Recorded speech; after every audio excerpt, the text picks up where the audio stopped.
का समय हो चला है, तो मैं अपने मुख्य अतिथि श्री विकास अरोड़ा जी को उनके वक्तव्य के लिए आमंत्रित करती हूँ, किंतु उससे पूर्व मैं उनके विषय में आपको कुछ जानकारियाँ देना चाहूँगी। श्री विकास कुमार अरोड़ा आईपीएस वर्तमान में गुरुग्राम के पुलिस कमिश्नर हैं और 25 वर्षों से अधिक की उल्लेखनीय सेवा में आपने सदैव असाधारण ईमानदारी, कुशलता और कानून व्यवस्था के प्रति समर्पण का परिचय दिया है। आपने करनाल, सिरसा, झज्जर, यमुनानगर, भिवानी, रेवाड़ी और हिसार के एसपी के रूप में उत्कृष्ट कार्य किया है। इन्हीं उत्कृष्ट कार्यों के लिए सेवा हेतु आपको इंडियन पुलिस मेडल, राष्ट्रपति पुलिस मेडल तथा अनेक प्रशंसा पत्र प्राप्त हुए हैं। मैं गुरुग्राम विश्वविद्यालय की ओर से आपका बहुत बहुत स्वागत करती हूँ और आपको आपके वक्तव्य के लिए आमंत्रित करती हूँ। कृपया जोरदार तालियों के साथ आपका स्वागत करें।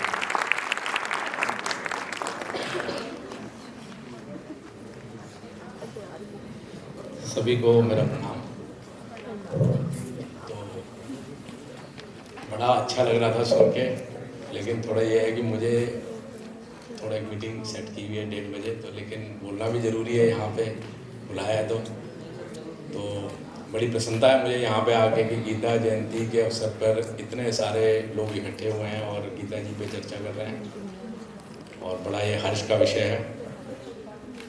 तो वैसे मूल बात जितनी मैंने सुनी उसमें सारी गीता जी की बात आ गई, जो आपने कही उसमें बहुत सार बात महाराज जी ने बताई यहाँ पे। और थोड़ा सा मैं बताना चाहूँगा कि जैसे एज पुलिस कमिश्नर मैं देखता हूँ कि आप ये मान के चलो कि मेरे पास 50-60% जो आते हैं लोग, बहुत लोग मेरे से रोज़ मिलने आते हैं। 11 से 2 के बीच में मैं सबसे मिलता हूँ।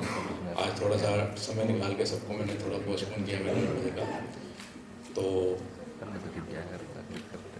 जितने भी लोग मिलने आते हैं मेरे से, उसमें 50% लोग आजकल पति पत्नी के झगड़े, माँ बाप के साथ झगड़े, बच्चों के, भाइयों के झगड़े और अपने क्लोज नेबर से झगड़े, पार्किंग पे झगड़े, डॉगी पे झगड़ा, मतलब ऐसे ऐसे झगड़े आप सुनने को मिलेंगे आपको कि आपको लगेगा कि यार इतने झगड़े फसाद आपस में क्यों हो रहे हैं। तो उसका एक ही समाधान जो संतों ने बताया है वही मैं भी बताऊंगा कि समाधान एक ही है। इंडिया की जो नेचुरल पावर है, इंडिया को कहते हैं, अभी कोई कहता है अमेरिका वाले 3rd वर्ल्ड कंट्री है, लेकिन इंडिया एक बड़ा मेजर सुपर पावर है और उसकी एक ही क्वालिटी है जो उसको सुपर पावर बनाता है, वो है कि इंडिया एक स्पिरिचुअल कंट्री है। और जो भी विदेश में आदमी बैठा है आज, वो शांति के लिए, आनंद के लिए इंडिया ही आता है। आप चाहे जितने बड़े से बड़ा व्यक्ति, आप अमेरिका का नाम लो, किसी का भी नाम लो, तो आप उसके पीछे जाएंगे तो आप देखेंगे कि कभी ना कभी वो भारत में आया और किसी संत का उसने आशीर्वाद लिया, या किसी न किसी के पास आकर उसने जो है वो किया। चाहे मार्क जकरबर्ग को देख लो, चाहे जूलिया रॉबर्ट्स को देख लो, चाहे स्टीव जॉब्स जिसने एप्पल का फ़ोन बनाया, जब उसको कैंसर हो गया तो उसकी डेथ होने वाली थी, उसको पता है, तो उसने कहा कि मेरे फ्यूनरल पे सबको रिटर्न गिफ्ट देना। तो वो रिटर्न गिफ्ट में सबको एक बॉक्स मिला। उस बॉक्स में बड़ी सुंदर एक किताब थी। उस किताब का नाम था the autobiography of a yogi by Paramahansa Yogananda. तो आप ये बात को समझ लो कि जितना भी विदेश में आप बड़े बड़े लोगों को देखोगे, अगर उनको भी इतना कुछ पाके भी अशांति रहती है और किसी न किसी की खोज में वो इंडिया आते हैं और यहाँ से शांति प्राप्त करते हैं। तो अब ये देखो, हम तो कोई भी काम करते हैं अपनी हैप्पीनेस के लिए करते हैं। अब गीता जी हम क्यों पढ़ें? ऐसी संस्कृत है, क्लिष्ट है, पढ़ के क्या फ़ायदा होगा। चलो कोई संस्कृत के स्टूडेंट है यहाँ पे तो ठीक है भाई, 2-4 श्लोक एग्ज़ाम के लिए याद करने हैं। लेकिन जैसे मान लो एक टीवी आपने ऑपरेट करना है, तो टीवी के लिए जब आप जाते हो तो उसके अंदर एक टीवी का डब्बा खोलते हो तो उसके अंदर किताब निकलती है, उसको कहते हैं मैनुअल।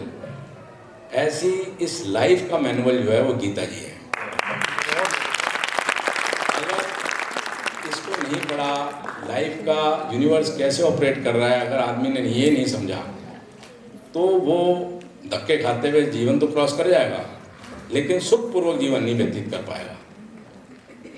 तो अगर सुखपूर्वक जीवन व्यतीत करना है तो हमें गीता जी पढ़नी पड़ेगी, हमें अपने देश के संतों पे, क्योंकि सबसे आनंदित अगर आप देखोगे संत लोग ही हैं जिनके पास जाके भी लोग आनंदित हो जाते हैं।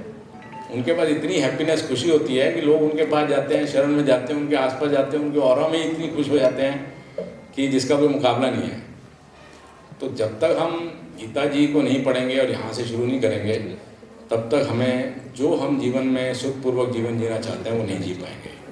तो इसलिए हम पढ़ना चाहते हैं गीता, और हमारा कोई शौक नहीं है भैया कि अब 2-4 और श्लोक याद करें और बोझा उठाएं, तो उसका कोई फायदा नहीं है।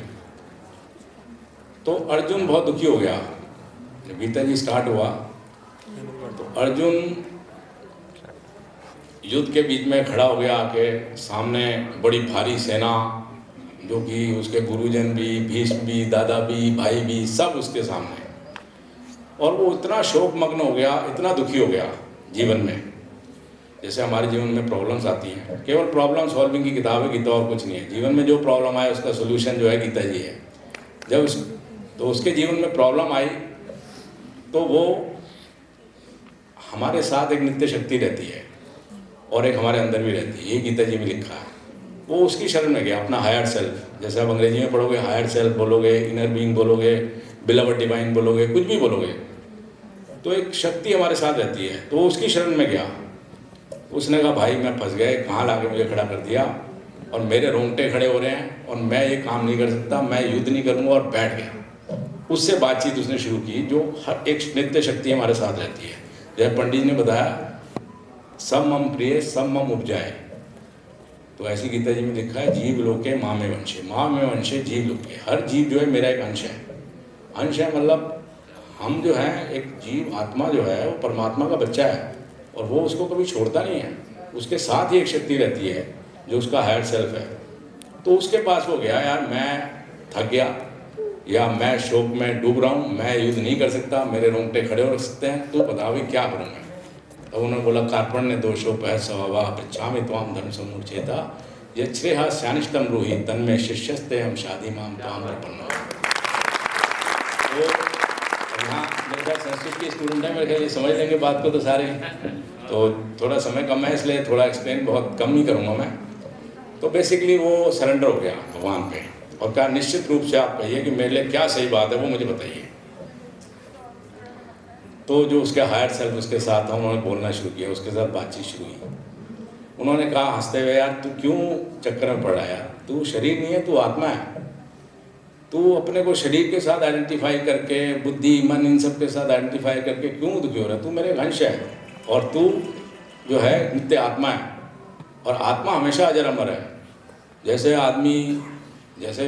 आदमी कपड़े बदल लेता है, वैसे ये शरीर तो एक वस्त्र है, और वस्त्र जो है जैसे पुराने हो जाते हैं वैसे ही बदल लेता है। तो जो एक बुद्धिमान व्यक्ति है वो ना तो जीवित के लिए ना मृत के लिए शोक करता है, क्योंकि उसको पता है कि यार नित्य आत्मा है। पिताजी चले गए, दादाजी चले गए, सब मतलब नित्य आत्मा है। और बहुत सारे लोग हैं जो उनके संपर्क में मरने के बाद भी रह सकते हैं, इसमें कोई शक वाली बात नहीं है।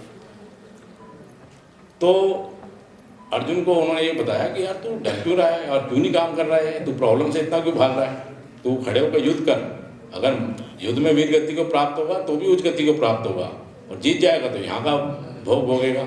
तो उन्होंने इस तरह गीता जी कहनी शुरू की। तो बहुत सारा अच्छा उन्होंने ज्ञान बताया कि किस तरह जीव जी रहा है। जैसे उन्होंने बताया 5वें अध्याय के 29वें श्लोक में, तो पहले उन्होंने ज्ञान योग बताया, थोड़ा सा आत्मा है, फिर कर्म योग के बारे में बताया कि कर्म किस तरह करो। फिर उन्होंने बताया 5वें अध्याय के 29वें श्लोक में कहा, भोक्ताराम जगतपसाम सर्वलोक महेश्वरम सुहृदम सर्वभूतानाम ज्ञात्वा माम शांति मिच्छति। कहता तो दुखी मत हो, तो शांति पा जाएगा, इस बात को समझ ले।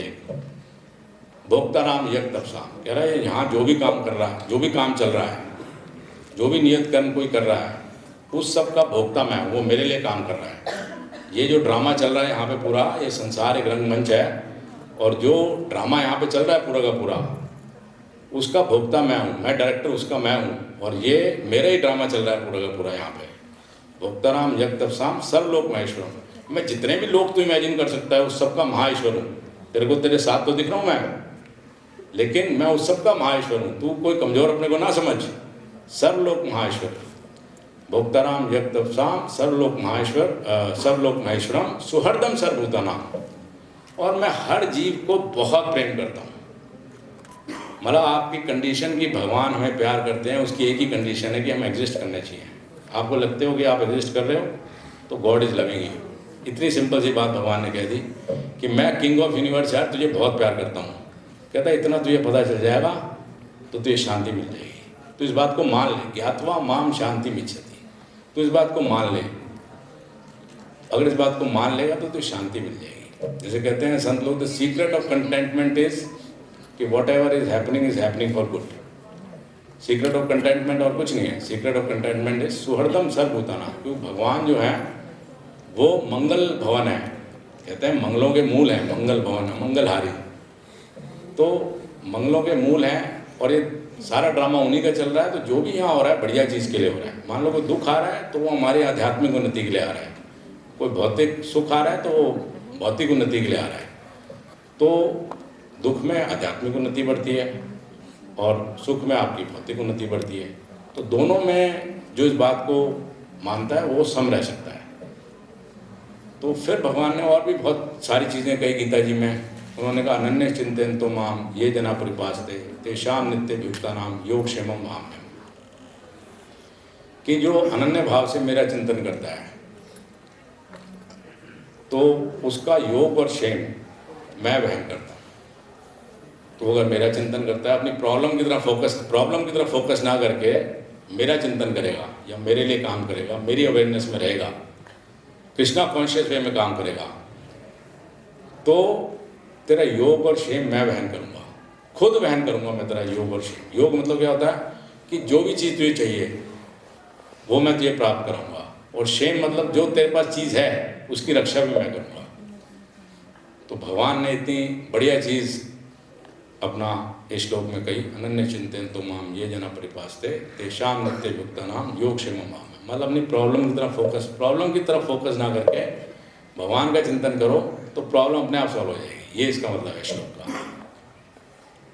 उसके बाद भगवान ने बहुत सारी चीज़ें गीता जी में कही हैं। सबसे बड़ी तो मैं बताई कि माँ में वंशे जीव लोके, कि मैं भगवान का अंश हूँ। इस बात को हमेशा अपना कैरी करो। और दूसरा भगवान ने कहा कि कर्म किस तरह करो, कर्म करो माम अनुस्मर युद्ध चा। गीता जी में भगवान ने कहा है कि यार अर्जुन कोई छोटा काम तो नहीं कर रहा, युद्ध कर रहा है वो तो पूरा इसमें लगातार बाण चल रहे हैं, सब कुछ कर रहे हैं। तो भगवान कहते हैं माम अनुस्मर युद्ध चा। जो भी काम कर रहा है तू मेरी स्मृति में काम कर। जो भी मेरी स्मृति में काम करेगा, फिर जो भी काम करेगा वो सही है। भगवान ने कहा विकर्म क्या होता है, कर्म क्या होता है, विकर्म क्या होता है।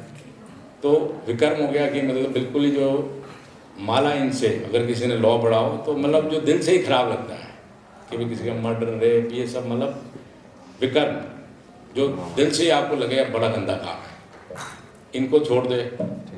कर्म जो अपने किसी मटेरियल प्लेजर के लिए किया जाता है, अपने लाभ के लिए किया जाता है कि मान मिल जाए, मुझे धन मिल जाए, कुछ मिल जाए। और एक होता है अकर्म कि भाई भगवान के लिए काम करना फाइनली।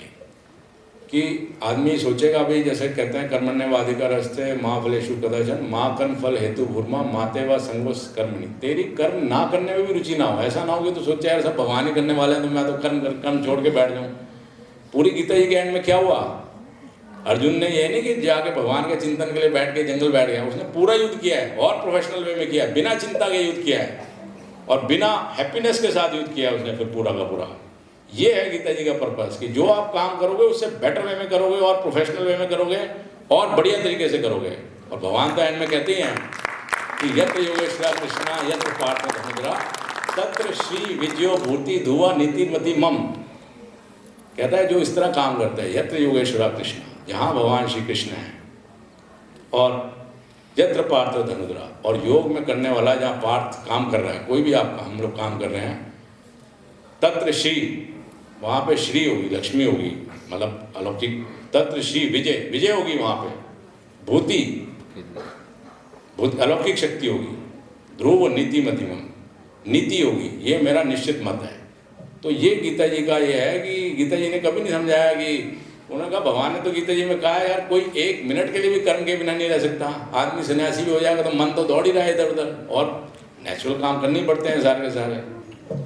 तो भगवान ने यही कहा है कि कर्म मेरे कॉन्शियसनेस में करो, योगस्था गुरु कर्माणी, मतलब योग में स्थित होके जो है भगवान से कि हम उन्हीं का काम कर रहे हैं। जब ड्रामा उन्हीं का है तो सारे यहाँ परमात्मा की सेवा में लगे हैं और मैं भी उन्हीं की सेवा में लगा हूँ, बस एक ही काम है। तो अगर इस कॉन्शियसनेस में काम कर रहे हो तो उसकी प्राप्ति क्या होगी, उसका फल क्या होगा? उसका फल होगा आनंद, जीवन में हैप्पीनेस बढ़ेगी, आनंद बढ़ेगा। क्योंकि भगवान के पास क्या है देने के लिए? भगवान सच्चिदानंद है, उनके पास है आनंद, सच्चिदानंद स्वरूप है भगवान। तो फिर भगवान जो है उसमें हृदय में आनंद उसके भरते हैं जो उनके लिए काम करता है। तो उसी के लिए बेसिकली हम कोई भी काम कर रहे हैं, कोई भी चीज़ चाह रहे हैं, फाइनली हम सोच रहे हैं कि उससे हमें आनंद मिलेगा, यही इसीलिए काम कर रहे हैं। कोई भी चीज़ चाह रहे हैं, कोई भी काम कर रहे हैं, फाइनली अगर आप देखोगे उसके पीछे तो यही है कि यार इससे हमें अच्छा लगेगा, इससे हमें आनंद मिलेगा, इससे खुशी मिलेगी, इसलिए कोई काम कर रहे हैं।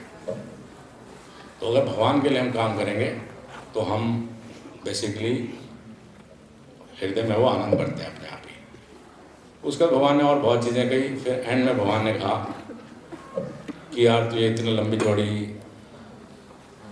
भी जो बहुत बातें कही, निमित्त मात्र भव सबसे अच्छी। कह रहा तू तो यार ऐसा है ना, जब तूने सोच लिया कि मैंने जीतना है तो उसी समय तेरा काम मैंने कर दिया है, जीत तू गया है, अब तो तू काम कर निमित्त मात्र बन के मेरा, अब तू मेरा बस निमित्त मात्र है, चिंता ना कर, तू अब निमित्त मात्र बन के मेरा काम कर सारा का सारा। तो ऐसे करके भगवान ने बहुत सारी चीज़ें कही गीता जी में। फाइनली भगवान ने कहा सर्वभूतमम, कि यार मतलब तू सारी बातें एक तरफ छोड़, अब मैं तुझे 2 श्लोकों में सारी तेरे बात बता देता हूँ क्या है। उन्होंने कहा मन मना भव मद भक्ता मध्याजी मां नमस्कुरु माँ में वैश्यसी सत्यम ते प्रतिजानो प्रियोसी में सर्वधर्मान परित्यज्य मां में कम शरणं भज अहम तो सर्व पापेभ्यो मोक्षयिष्यामि मा शुचः। उन्होंने कहा 2 बातों में यार सब तेरी बात खत्म है, मैं तेरी ज़िंदगी को आसान करने आया हूँ, मैं तेरे साथ रहता हूँ, तू मेरा अंश है, तो 2 बातों में तेरी बात खत्म करता हूँ। मन मना भाव, कह रहा है तू मेरे मन वाला हो जा, जैसा मैं सोच रहा हूँ ना तू वैसा सोचना शुरू कर दे, जैसा मैं तुझे देख रहा हूँ तू भी अपने आप को वैसे देख। या कई लोग कहते हैं कि मेरा चिंतन कर, मेरा चिंतन करेंगे तो उन जैसे मन बन जाएगा। तो मन मना भाव, मन मना भाव से क्या होगा कि मन मना भाव के बारे में भगवान ने 12वें चैप्टर में भक्ति योग दिया हुआ है पूरा का पूरा, कि मैं कैसे सोचता हूँ। तो भगवान उसमें कहते हैं कि मेरे मन वाला हो जा, कि जैसा मैं सोच, मैं तुझे जैसा देख रहा हूँ तू भी अपने आप को वैसे ही देख, मैं तुझे अपना अंश देख रहा हूँ, I am seeing you cloth in my righteousness, तू भी अपने आप को वैसे ही देख। ये नहीं क्योंकि यार अगर नथिंग कर तुझे कुछ बोल दे तो सोचे यार मैं तो खराब हूँ, मेरे एक एग्ज़ाम खराब हो जाए तो मैं कहता I can not do anything correct, ऐसा नहीं है। तू अपने को मेरा अंश देख, मन मना भाव। तो भगवान ने 12वें अध्याय में बहुत बढ़िया समझाया भक्ति योग करके कि मैं कैसे सोचता हूँ, जिससे तू मेरे से कनेक्टेड रहेगा, मेरी तरह सोच होगा। उसमें भगवान बोलते हैं, बहुत 20 श्लोक हैं उसमें बोलते हैं अद्वेष्टा सर्वभूतानां मैत्रा करुणैव च निर्ममो निरंकारा सम दुख सुखा शमी। तो इसका मतलब अद्वेष्टा सर्वभूतानां, मतलब मैं किसी से द्वेष नहीं करता, मतलब तू भी ऐसे बन जा, किसी से जेलसी ना कर।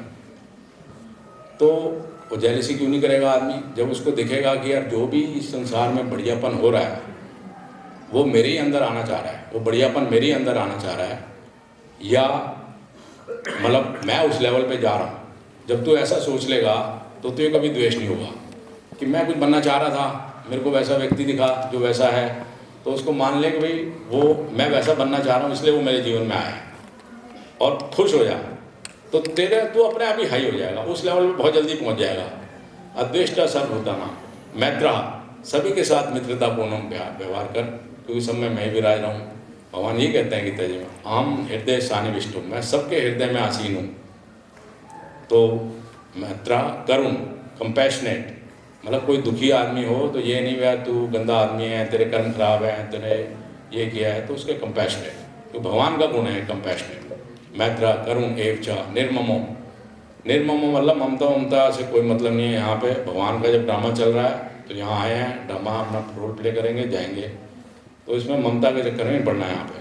निर्ममो निरंकारा, निरंकारा मतलब कि करता धरता मैं हूँ, मैं ही सुप्रीम पावर हूँ। तो निरंकारा, तो ये नहीं कि तू सोचे कि मैं कुछ हूँ।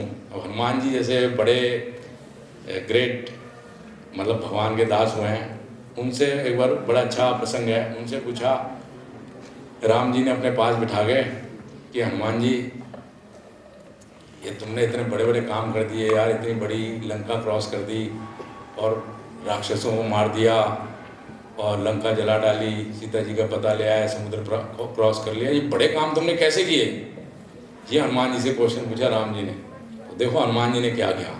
उन्होंने ये नहीं कहा ये तो जी मैं तो सूर्य खा गया, ये कौन सी बड़ी बात थी, ऐसा सब कुछ नहीं कहा उन्होंने। कहा उन्होंने बहुत अच्छी बात की। उन्होंने कहा शाखा मृग के बड़ी मनुष्याई, शाखा ते शाखा पड़ जाए। कहता बंदर का तो बस यही पुरुषार्थ है कि एक डाल से दूसरी डाल पे जा सकता है, कुछ नहीं कर सकता उससे ज़्यादा। नाग सिंधु हाटक पुर जा रहा, निशिचर गणपति पिपिन जा रहा। मतलब नाग सिंधु मतलब मैं समुद्र क्रॉस कर गया, आई क्रॉस द ओशन। नाग सिंधु हाटकपुर जा रहा, लंका को मैंने जला दिया। निश्चर गण बदी मतलब राक्षसों को मार दिया, उनका वध कर दिया, निशिचर गणों का वध कर दिया। निश्चर गण बदी विपिन उजारा, और अशोक वाटिका को उजाड़ दिया। सो सब तब प्रताप रघुराई, नाथ न कछु मोरी प्रभुताई। तो कहते हैं ये प्रभु जी केवल आपकी प्रभुताई है, मेरा इसमें कुछ नहीं है। तो हनुमान जी का अगर बात करें तो गीता जी का प्रत्यक्ष एग्जाम्पल है। ये लोग तो मतलब चलते फिरते गीता जी हनुमान जी तो उनका ये है।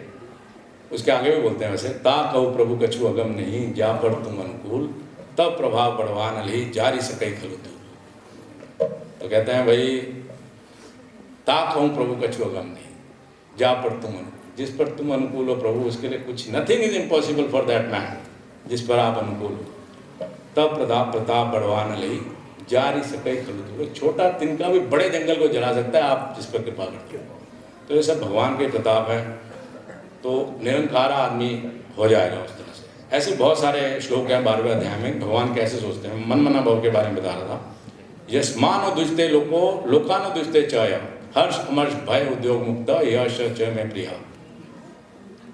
जो किसी से उद्विग्न नहीं होता और जिससे कोई उद्विग्न नहीं होता और भय और शोक नहीं करता, वो मुझे बड़ा प्रिय है, वो मेरी तरह सोच रहा है। तो कैसे होगा? यस्मानो दुजते लोका, लोका ना दुजते चाय। मतलब आपके खिलाफ कोई बोल रहा है, आपका कोई अपमान कर रहा है, कैसे होगा कि कोई हिलो ना हो, या मान में अपमान में सम रहो। बार बार भगवान कहते हैं तुल्य निंदा स्तुति मोहनी, संतुष्टो जैन के इंचित, अनिकेता अस्थिर मति भक्तिमान में प्रिय है नरा। तो ये कैसे होगा कि किसी कोई कुछ भी बोले तो उद्विग्न ना हो? तो भगवान कहते हैं यार कुछ नहीं, ये तू ऐसा है ना, तू मान और अपमान तेरा अपना रहे नहीं। अब किसी ने मान कर दिया तो तू मेरा है, तो ये मान भी उसका हो गया, अपमान हो गया, वो भी मुझे तो ट्रांसफर कर दे, दक्षिणा में दे दे। भगवान को 2 ही चीज़ें दक्षिणा में चाहिए। साथ जो बैठे हैं उनकी डाइट ये नहीं है चलो भोग लगाया तो अच्छी बात है, वो सब भी भोग लगाया आपके भाव को देख के वो और उसको बलशाली बना देते हैं, आपकी बॉडी के लिए बहुत अच्छा बना देते हैं। क्योंकि भगवान कहते हैं हृदय में रह के, पेट में रह के मैं ही अहम वैश्वनर, मैं ही पचा रहा हूँ इस अन्न को बैठ के। तो लेकिन उनकी मेन डाइट क्या है? मेन डाइट अगर भगवान की पूछें तो उनकी है आपकी चिंता दक्षिणा में अपनी दे दो उनको, और अपना कोई अपमान करे वो दक्षिणा में दे दो, उसको जाके मिठाई बांट दो। तो अगर 2 चीज़ें आप दक्षिणा में दे दो, भगवान इतने प्रसन्न होते हैं, वो जीव से इतने प्रसन्न होते हैं। उमा संत कह यही बढ़ाई, मंद करत जो करे भलाई। तो उससे बहुत प्रसन्न होते हैं। तो जब आप ये चीज़ करोगे कि मान भी भगवान का भी, मैं उनका अंश हूँ, करने वाले करा रहे मेरे थ्रू, मैं तो निमित्त मात्र हूँ, मान भी उनका अपमान भी उनका, तो आप सम हो जाओगे, तो उद्विग्न नहीं हो पाओगे। और आपसे कोई उद्विग्न नहीं होगा क्योंकि आप सब में परमात्मा का अंश देख रहे हो, तो आप किसी को कष्ट नहीं दोगे। तो यही सब बातें भगवान ने 12वें अध्याय में बताई। तो मैं बता रहा था जो 2 श्लोक एंड में बताया, मन मना भाव, तो मेरे मन वाला हो जाए, मेरी तरह सोच करने लग जा, मत भक्ता, मेरा भक्त बन जा कि मैं ठाकुर जी का हूँ। मध्याजी, जैसे हनुमान जी से पूछा सीता जी भाई तुम कौन हो? कहता है ये नहीं कहा यार मैं ऐसा बलशाली और ये और वो सूर्य खा गया, ये बहुत सारे उनके वो है हनुमान जी के, उन्होंने कहा राम दूत मैं मातु जानकी, सत्य शपथ करुणा निधान की।